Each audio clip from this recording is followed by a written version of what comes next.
Now, within the past hour, it's been confirmed that banging sounds have been heard from the area in the North Atlantic where the tourist submersible disappeared. Earlier, American and Canadian officials said the efforts to find the sub near the Titanic wreck is intensifying, as the 5 people on board are believed to have just over a day's supply of oxygen left. Heavy equipment and private companies capable of launching deep-sea rescue operations are being deployed. Our North America correspondent Nomia Iqbal reports from Newfoundland.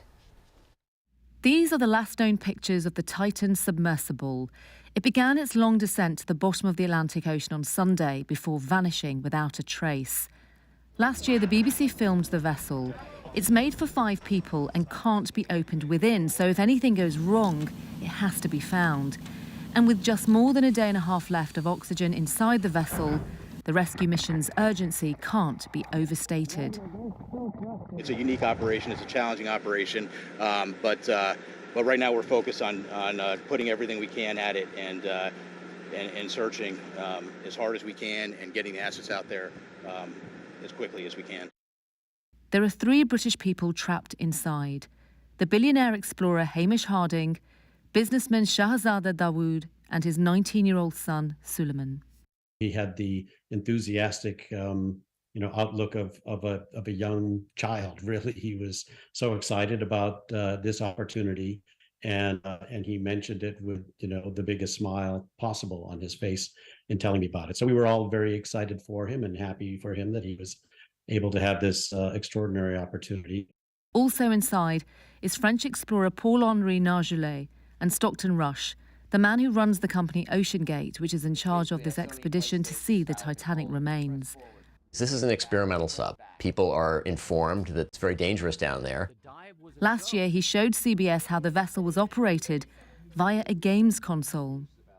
The search and rescue teams are working in incredibly challenging conditions.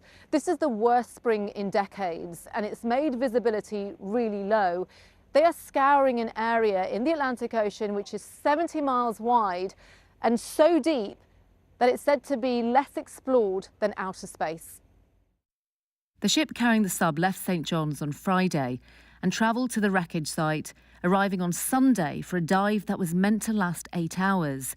But an hour and 45 minutes later, all contact was lost. This is the 3rd expedition by OceanGate. Passengers pay nearly £200,000 to arrive in the province and see the Titanic's remains, which are more than a century old. From a leader's perspective, it certainly feels helpless right now, but we're not hopeless. I mean, we do hope that this rescue mission is fruitful. Questions are being asked about the potential safety problems of the submersible. Court documents from 2018 reveal a former worker of OceanGate raised concerns. In the meantime, teams are working out the logistics of what could now become the deepest search and rescue mission ever attempted. But first, they need to find the vessel.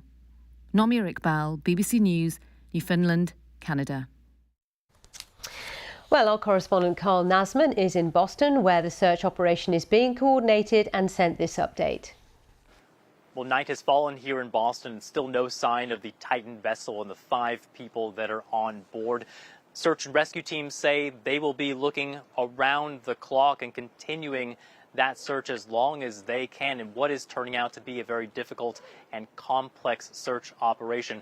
The U.S. Coast Guard is coordinating all of this from right here in Boston, and earlier during a press conference, they essentially said that alone they don't have the capabilities or the know-how to carry out this search, and that's why it's turning into a very broad international affair. Canadian officials becoming involved, the U.S.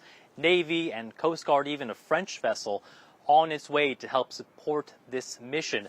And this is a difficult one, first because of the territory involved. Crews searching from the air and from the sea across a size of the ocean as big as the U.S. state of Connecticut. It's also very deep, about 2.5 miles from the surface of the ocean down to where that shipwreck of the Titanic lies. And it's remote as well. From the furthest point of the U.S. coast, it's about 900 miles away, which means it does take teams and equipment quite a bit of time to get there. Now, in the meantime, of course, time becoming a factor as well. This vessel had only a limited air supply, and that supply is becoming more limited by the hour. So search and rescue teams hope that they can locate that vessel and then turn to an even more complicated task of trying to rescue it.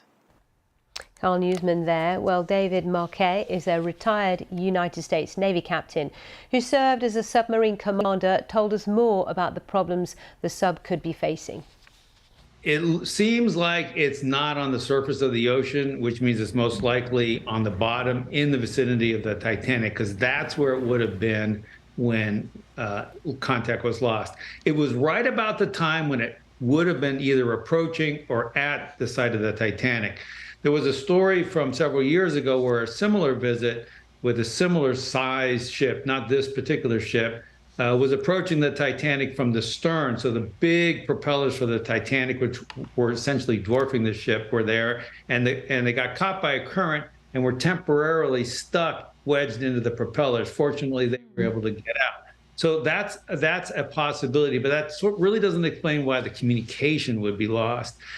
Communication lost and being on the bottom, to me, leads me to think something like there was a fitting which broke and allowed water to come in, or there was a hull crack.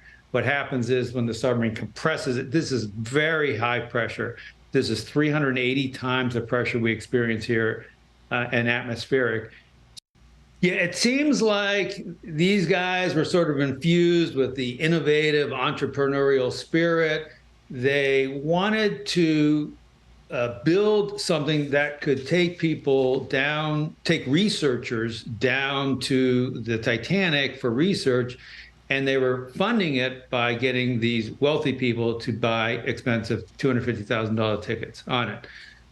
And in doing so, sometimes we push the bounds and the innovation gets ahead of where the regulations are. And I think the sense I get from that document and from statements by the company is that they were sort of proud of this innovative spirit.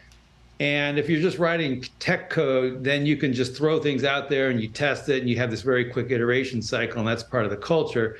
But when you're putting people down at 13,000 feet, the laws of Mother Nature are going to take over. So I think they might have gone a little too far.